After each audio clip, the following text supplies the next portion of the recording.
Joining me now on this PTI special is one of the biggest personalities in Australian sport, and dare I say it, probably the most influential.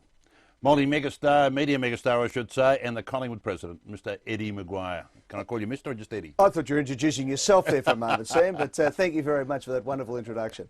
Now Eddie, if I got this right sequentially I don't know, but Triple M, Channel 9, Collingwood presidency, and now the 2020 bash. That's right, yes. Is there any room left on that plate? Well, there's Athletics Australia, so I better put that in as well. So, no, we love the sport, and it's been very good to me, and if I can be of assistance or a servant to the sport, and I love being involved.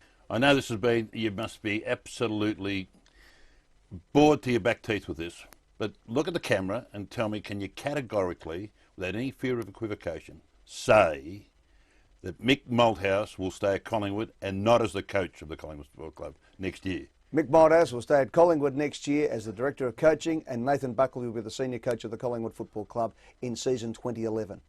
In a most harmonious environment. In a most harmonious environment. Totally compatible. Totally compatible. Succession plans are very important, and most corporations, most football clubs in particular, have difficulty coming to grips with them. We've seen in previous time clubs endeavouring to do them, but unfortunately not quite executing in the manner.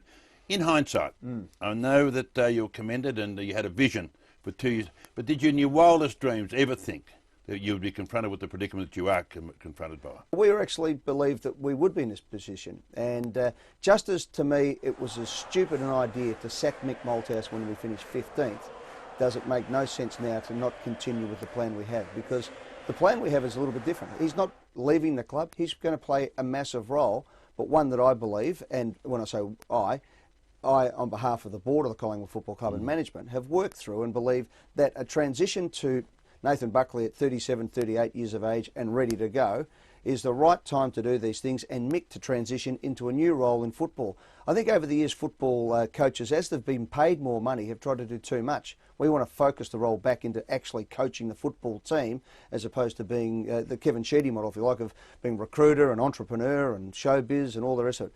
Nathan Buckley to coach, Mick Malthouse, now in an $85 million business, of which we spend over 20 on the football department alone, needs to be on top of that area as well. Will it be harmonious? Yeah, I've seen these two guys work together for the last 12 years as captain and coach all the way through.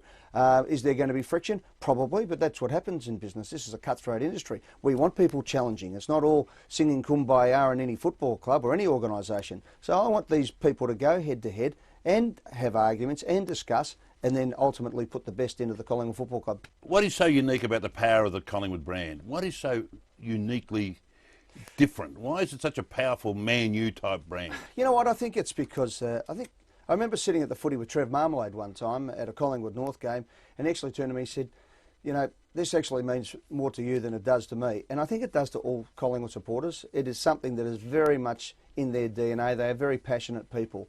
And for whatever reason, that's become the ethos of the club. It was from the very first game back in 1892, and has always been the way. Now, we're a long way from being the, the purloiners, as they used to call the club back in the 1890s.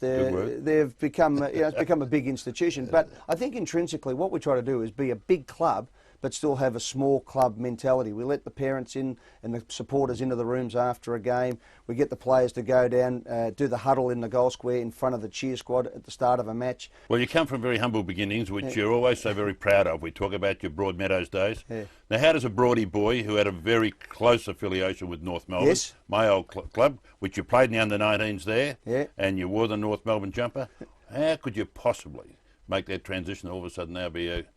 Well, I was always a Collingwood man, and in fact I used to wear my Collingwood jumper down at training at North Melbourne, which went down a treat. I didn't ever play. I did the pre-season, and oddly enough I actually rang John Dugdale one time to see if I could get a clearance to Collingwood, and he said, son, if you're going to play football, you play at North. I said, oh, okay. And I got a job at Channel 10 at that stage, and I thought under-19's a big jump up to senior football, and I'm not even in the under-19's team yet. I might go and just work at Channel 10, who had the Olympic Games, and it was all a bit exciting. So, yeah, it was an interesting time. I love the football. It was always the only thing I ever wanted to do in my life until the moment I got a job at Channel 10, and suddenly the bright lights of television were a little bit brighter than the Housing Commission house I was living in at that stage. Apart from just presiding over Collingwood as a president, you've also been at the vanguard of social reform, very outspoken on a number of issues. In recent times, you've berated a St Kilda fan for what you perceived, or rightfully, allegedly, someone... he was out of line. He was out of line? Yeah. Is racism prevalent for Andrew Cracker when allegedly the fan said something disparaging along a racist Well, it wasn't. No. I pulled short of racism on it when I said that it was bordering. I just felt he was building up. He was brave, getting braver, and I just thought he was dehumanising the bloke. And you know, there's people these days are a little bit cleverer than the old days when they used to just come straight out and call people racist. Make racist taunts. They're a bit smarter now. They don't, you know, make it as obvious. But the dehumanising and the venom in the voice was just something I wasn't going to stand for. He's a member of our family at Collingwood, and you know, I just told the bloke, pull up. I said, you've had 2 goes, don't make it a third, and that was that. And he pulled up, and he sat there and watched the rest of the game. There was no issues or anything like that. It was a phenomenal result, wasn't it, for the AFL, the 1.2 bill? Yeah. Or thereabouts. The NRL are also mooting the fact that perhaps they might come up with something comparable. Do you believe that's possible? Well, I don't know. It's in there for negotiation, I suppose. It's a sizable jump from where they are to where they want to get to. Might be slightly ambitious. But is devoid of the conflict that was being prevalent there in previous times. Yeah. So now they've got clear tarmac to actually negotiate. Have a go, yeah. Well, good luck to them. Will Nathan Buckley coach Collingwood next year? Definitely. Will Mick Malthouse remain at Collingwood? Definitely. And when was the last time you boned someone? Didn't ever say it, didn't ever do it. But, mate, the only boning I do these days, mate, is the beautiful lamb that you send around to my place for the Sunday roast.